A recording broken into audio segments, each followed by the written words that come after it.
औरंगाबाद के एलोरा में स्थित श्री पार्श्वनाथ ब्रह्मचर्याश्रम गुरुकुल में 5 नवंबर को बाल संस्कार विधि मुनिद्वय द्वारा बच्चों को दी गई। सैकड़ों बच्चे बाल संस्कार विधि पाने के लिए उत्सुक दिखे। मुनिश्री दुर्लभ सागर जी महाराज और मुनिश्री संधान सागर जी महाराज के सानिध्य द्वारा आदि पुराण के आधार पर बच्चों को बाल संस्कार विधि दी गई। 5 नवंबर को औरंगाबाद के एलोरा में स्थित श्री पार्श्वनाथ ब्रह्मचर्याश्रम गुरुकुल में यह आयोजन हुआ।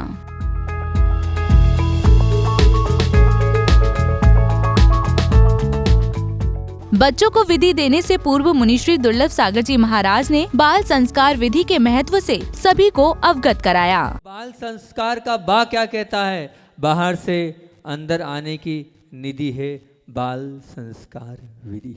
ल क्या कहता है? लंपट्टा अर्थात आसक्ति से बाहर, आसक्ति को बाहर करने की निधि है बाल संस्कार विधि।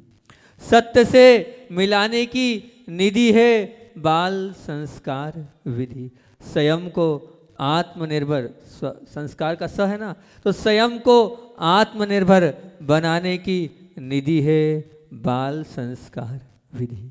का क्या कह रहा है? कायरता और डर को निकालने की निधि है बाल संस्कार विधि। र क्या कह रहा है? रत्नत्रय को दिलाने की निधि है बाल संस्कार विधि। मुनिश्री संधान सागर जी महाराज ने कहा कि संस्कार के पावन पर्व में नई कड़ी जुड़ गई है।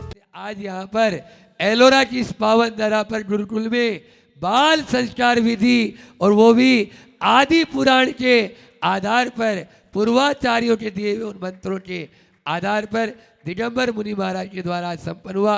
कपड़ा यदि धुले नहीं तो क्या होगा?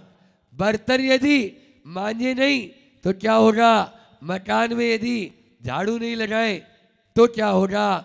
और सब्जी में यदि बघार नहीं लगाओ तो क्या होगा? इसी प्रकार से यदि जीवन में संस्कार न हो तो क्या होगा? संस्कारहीन जीवन कुछ भी जीवन नहीं। सैकड़ों बच्चे इस दौरान बाल संस्कार विधि के साथ मुनिद्वय के सानिध्य में इस आयोजन में सहभागिता लेते दिखे। आदि पुराण के अनुसार यह संस्कार उपस्थित बच्चों को दिए गए। जैन फोकस के लिए औरंगाबाद, महाराष्ट्र से ब्यूरो रिपोर्ट।